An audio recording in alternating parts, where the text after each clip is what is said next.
as you say, it was pivotal. It was. It really was changed my view on music, and I thought, who is this band? And I bought Night at the Opera, and which is the album that comes from, and You're My Best Friend is on that as well, and then I in 1979 when I was at the College for the Blind just up the road from where you're from, I understand, Kim, I was in Hereford then. Yeah. Initially the College for the Blind was in Rowton Castle, just outside Shrewsbury. Yeah. I was born in Shrewsbury. Oh, really? Yeah. I know it well. And we went to the concert at the Birmingham NEC, which is a huge indoor arena, 12,000 people, I think it was, in the arena, and it's just amazing. I went there with one partially sighted guy and two other blind friends, and did you have any vision at all at that point? No, I was 19, and just about all of my useful vision went. I could see light, which is the abiding memory from that concert, the lights from the audience. I remember all the lights went out just before they came on stage, and then there was this like crack of thunder, and I saw the lights kind of blaze a little bit, and then Brian May started playing the guitar, and there's this like rosy kind of glow illuminating him, and then the rest of the music came in, and I could see these searchlights sort of just flickering around the audience and shining in their eyes, and it was just, I'm getting goosebumps just remembering it and visualising it. Have you ever been to Zanzibar? No. In Zanzibar, where Freddie Mercury was born and lived, I don't know, for about 3 years or something, and then they went elsewhere. India, perhaps. Right. There's a restaurant called Mercury's. Oh. And it overlooks the beach. It's really nice. It's the sort of place you think, I don't want to go there because, it's going to be full of strange Queen memorabilia. But it's really good. It's food. It's got a lovely view, and it's laid back, and it's a pleasant place to go. Of course, then he was Farouk Baldaro. Yes. Yes. And a certain Muslim community of Zanzibar didn't approve of commemorating Freddie Mercury at all, of course, because they said that because he was gay, he wasn't Sharia, and he brought disrepute into the island and all the rest of it. But gladly, common sense prevailed. The common sense prevailed, and the restaurant is there.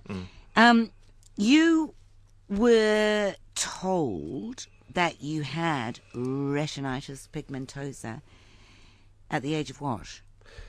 I was maybe 15 or 16. When I was 8 years old, I'd been told by an eye specialist that, by the time I was 13, my sight would be normal. So, obviously it hadn't been correctly diagnosed.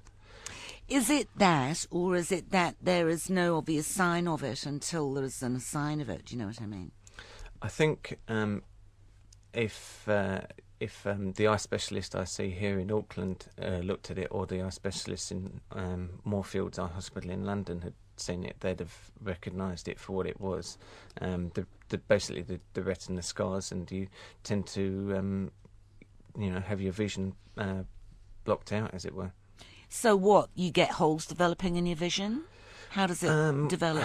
Well, a specialist once described my eyesight as looking at a jigsaw with pieces missing through a net curtain, and I guess maybe that, but the brain really does compensate and fills in the gaps, I suppose, or tries to fill in the gaps, but it's not, I wasn't aware of just seeing bits and pieces, but I did discover when I was 15, and I was always troubled in bright light. I was night blind, and I struggled in bright sunlight. If I turned my head to the side, suddenly I could see lampposts and bushes and things. So your peripheral vision, that's right, was good. Was better, but that didn't stop me running into lampposts. Though. No, well, you sustained a few cuts and bruises. Yeah, and had a few dental bills. Yeah. Psychologically, how did you as a teenager deal with impending blindness? I never really thought about it as such. It's something I guess I didn't really want to face. I didn't want to admit it. I'd do anything other than carry a white stick, God forbid, or wear glasses, anything that made me stand out. But bumping into kids running around the playground and lampposts, I suppose that made me stand out enough as it was. But I didn't really cope with it well. I mean, I was always with all of my peers always had more sight than me. Even when I went to partially sighted school, aged 13, they had more sight than me. And it wasn't until I went to the College for the Blind in Shrewsbury, just outside Shrewsbury, that there were people who had less sight than me. And suddenly, I thought, well, maybe life isn't that bad. And I started realising that self-sympathy is no sympathy at all, and you just have to get on with your life and do what you can. And that was a big turning point for me. The first Paralympics you ever went to, you were playing goalball. Correct. What is goalball? It's a game that's designed for the blind. It's played on a badminton-sized court, if you like. And you have 3 players at either end in their own area who are blindfold, so you can't use any sight that you might have. And you basically bowl a ball underarm that weighs 2.5 kilos, that's got bells in it, and try and get it through the opposition. Someone rather unkindly called it knockdown blind man, but but like you say, I was good enough at goalball to be selected to compete for Great Britain for the first time, and it was great experience. So the Paralympics, actually, those Paralympics were held in Holland.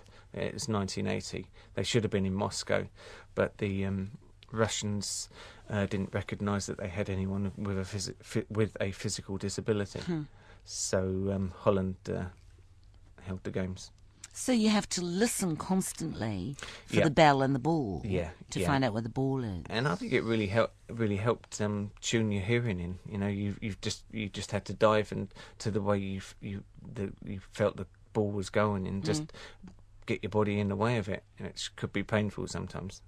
Well, that's what people say, that if you lose one sense, then another sense develops.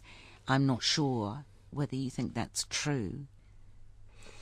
More acute hearing on account of no sight. I don't think your hearing improves. I think you just learn to listen better. Like a deaf person would notice a lot more than a regular sighted person with hearing. What are the logistics? When did you start running, actually? When I was 21, after I'd lost all my sight. I lost my sight so that I could run. That was handy then, wasn't it? Yeah. And what are the logistics of running blind? First of all, you always need a guide runner, don't you? Unless I run on a treadmill, yeah. Which is pretty boring, I imagine. Yeah, it's quite mind-blowing. You basically run side by side. And I now use a short piece of rope with a loop at each end. And then it's a question of running in synchronisation. And I think the hardest thing for guide runners to learn is to move their left arm with my right arm. They always run on the right-hand side because running around the track you go anti-clockwise, so they run further.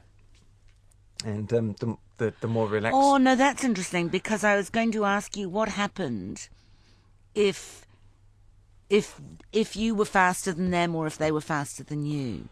No, that's still a valid question, actually, though, isn't it? Whenever I go to an international, I've always been with someone who's quite a bit faster than me. I mean, what happens if I run a blinder, as it were, and my guide runner has a bad day? He's got to have enough in reserve, and he's got to be able to say bend and straight, which are really the minimum is the minimum required.